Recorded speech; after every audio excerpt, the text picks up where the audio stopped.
一只红颜龙虾在你面前横着走，你会有何感受？调戏过人类的龙虾，最终逃不出人类的五指山，开着直升飞机到海滩里抓海鲜做美食，这种享受只有土豪才会有。他的生活，我的梦。启动直升飞机，戴好耳罩，感受不一样的动力输出。一望无际的海洋，只有杰克他们欣赏这里美丽的海景。越过大海，来到了小岛屿附近，成群的黄鲷鱼在岛屿的浅滩里戏水，沿着岛屿的浅滩飞行，寻找直升飞机降落的沙滩。司机选择了在细软的沙滩里降落。直升飞机刚降落，杰克就迫不及待地抢滩，将潜水用到的装备从直升飞机的支架上解开下来。在这偏僻且没有人踏足的小岛屿里，潜水捕捉海鲜确实刺激。将所有的潜水用到的装备从手提包里拿出来，一双脚蹼和潜水眼镜，还有一支身经百战的鱼枪。对于杰克来说，潜水摸虾是最拿手的。在这个小岛屿附近寻找有暗礁的地方潜水，被杰克锁定了潜水的区域，就开始穿戴潜水眼镜。杰克直接在珊瑚礁附近潜下水，海底的珊瑚礁非常多，鱼类资源也非常丰富，这里的水质非常清澈，是抓鱼摸虾的好地方。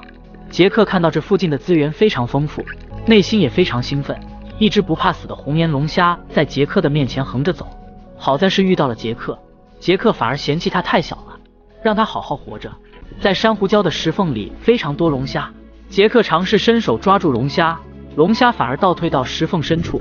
抓不到龙虾的杰克反而对海里的鱼感兴趣，看着眼前的鱼到处乱窜，这里的鱼类资源多得无话可说，还有珊瑚礁石缝里的龙虾，满是龙虾的触角，在石缝里不停地撩动杰克的心。杰克最终按捺不住内心，伸手去捕捉龙虾，一一被吓退到石缝深处，已经潜下水了。先抓一只龙虾上来看看，无力反抗的龙虾只能试图挣扎2下，拿上来的时候才发现这龙虾也太小了。杰克决定把这只龙虾放回去，重新抓一只更大的，把它放回到珊瑚礁，还竖起了大拇指让它好好活着。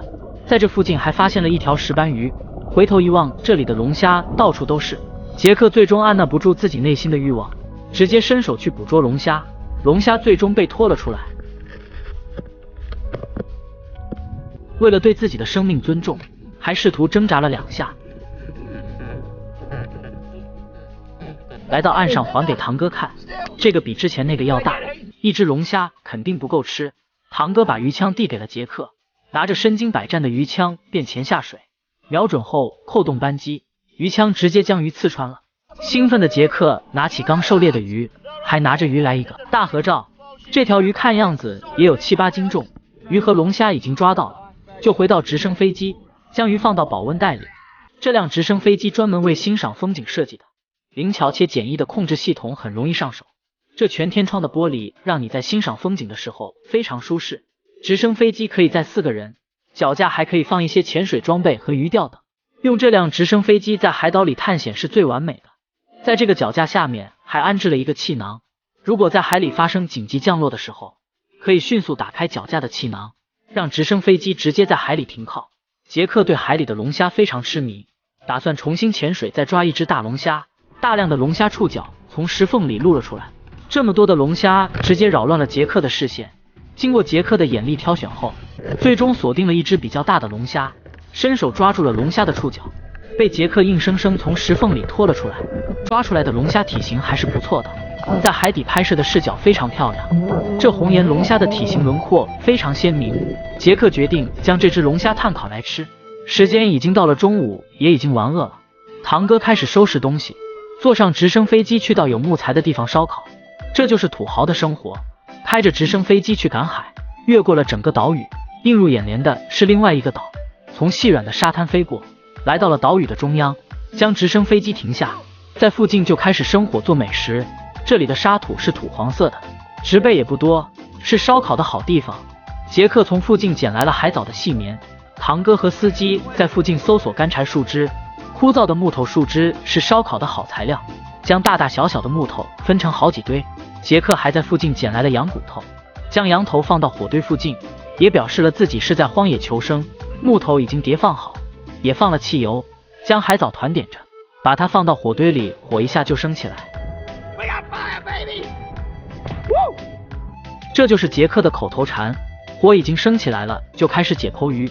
这鱼的牙齿非常锋利，他以吃海胆和小鱼为生，解剖鱼先从头部下手，然后沿着鱼的头部脊骨往下滑，用不了1分钟就将鱼的一大块肉割了下来。最后一步是将鱼的肉和皮分离开来，在杰克的巧手下，鱼肉和皮分离开来，用刀子将龙虾分开2半，龙虾的内脏和肉质清晰可见。堂哥在附近捡来了鲸鱼的脊骨，骨头已经风化了。航拍下这里的风景非常漂亮，龙虾和肉已经解剖好了，现在就要等待木头烧成炭，将铁锅放到木炭里，再将解剖好的龙虾放到木炭上，炭烤龙虾就这样做出来的。当然，龙虾和鱼肉已经用调料调制好了。很快铁锅里的鱼肉被烤得滋滋作响，用木头将龙虾夹到木头上面，等待龙虾和肉冷却后就可以开吃。杰克他们的生活才是生活，而我的生活却只是为了生存。堂哥切了一块虾肉给杰克吃，这是他一天下来的成果。土豪开着直升飞机在岛屿上抓鱼摸虾，荒岛求生直接变了荒岛度假，而我们却过着996的生活，只是为了活得更好。杰克享受着美食，还可以欣赏的美景，还可以高谈阔论谈人生，这就是差别。好了，视频就到这里了，关注我带大家看看不一样的世界。